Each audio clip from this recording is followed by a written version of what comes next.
सनातन संवाद में हम बात कर रहे हैं सनातन धर्म की, और जो वर्तमान परिदृश्य है उसमें संवाद के साथ विवाद की स्थितियां खूब बन रही हैं। फिर चाहे हम राजनीतिक स्तर पर बात करें, सामाजिक स्तर पर बात करें, और बात कई बार इतनी बिगड़ती है कि वो कानून व्यवस्था या फिर कानूनी मसलों तक पहुंच जाती है। और इस पूरी स्थिति में संवाद हो, विवाद हो, समाधान हो, इस पर जो देश की जो सबसे मुखर और निडर आवाज़ है वो हैं अंतर्राष्ट्रीय कथावाचक देवकीनंदन ठाकुर जी महाराज, और वो हमारे साथ सनातन संवाद में मौजूद हैं। महाराज जी राधे राधे, बहुत स्वागत है आपका। राधे राधे आपको और आपके सभी व्यूअर्स को मेरा प्यार भरा राधे राधे।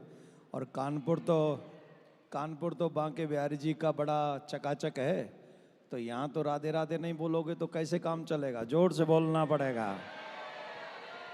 सी हाँ महाराज जी, पिछले बार आपका ये आदेश हुआ था कि राधे राधे से ही संवाद की शुरुआत करनी है। बिल्कुल, हाय हेलो छोड़िए, राधे राधे बोलिए। महाराज जी, संवाद की शुरुआत विवादित स्थिति से ही कर रहे हैं, क्योंकि विवाद बहुत बढ़ गया है। और जो विवाद इस वक्त हो रहा है, जो बयानबाजी हो रही है, वो आपसे भी आकर जुड़ रही है।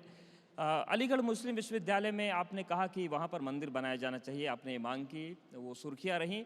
अब दो बयान सामने आए हैं।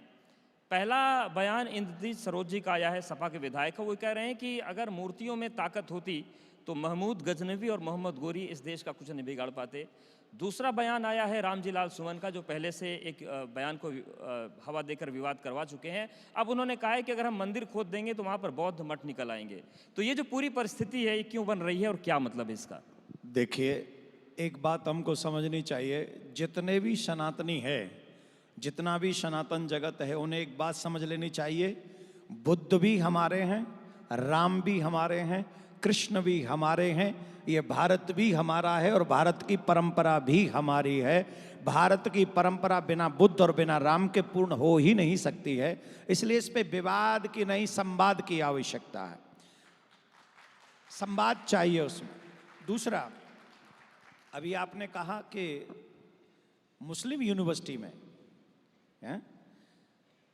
मुस्लिम यूनिवर्सिटी में 2019 से लेकर 2022 तक 5,600 करोड़ के करीब सरकार ने उसमें फंड भेजा है, उसकी प्रगति के लिए, उत्थान के लिए, आगे आगे काम के लिए।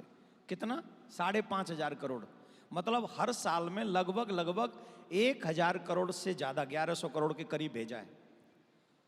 और वो सरकार का फंड है, और सरकार का फंड है मुस्लिम यूनिवर्सिटी के लिए, जिस यूनिवर्सिटी में कम से कम 22 है, क्योंकि मुझे बाद में पता है, मैंने पहले 5-6 बोली थी क्योंकि मुझे पता ही नहीं था, बाद में पता चला कि 22 से 24 मस्जिदें उसमें, सरकार का पैसा, और 22 से 24 मस्जिद मुस्लिम समुदाय की। I am not against, it's okay, you can do what ever you like.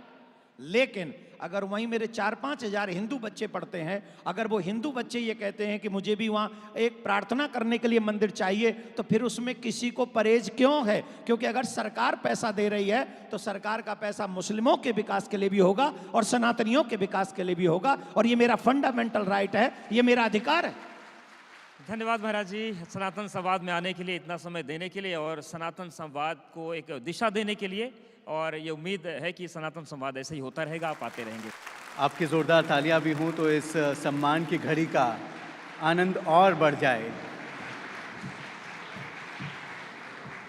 सनातन धर्म की धर्म ध्वजा को इस पूरे विश्व में लहराने वाले आदरणीय देवकीनंदन ठाकुर जी मंच पर सम्मानित होते हुए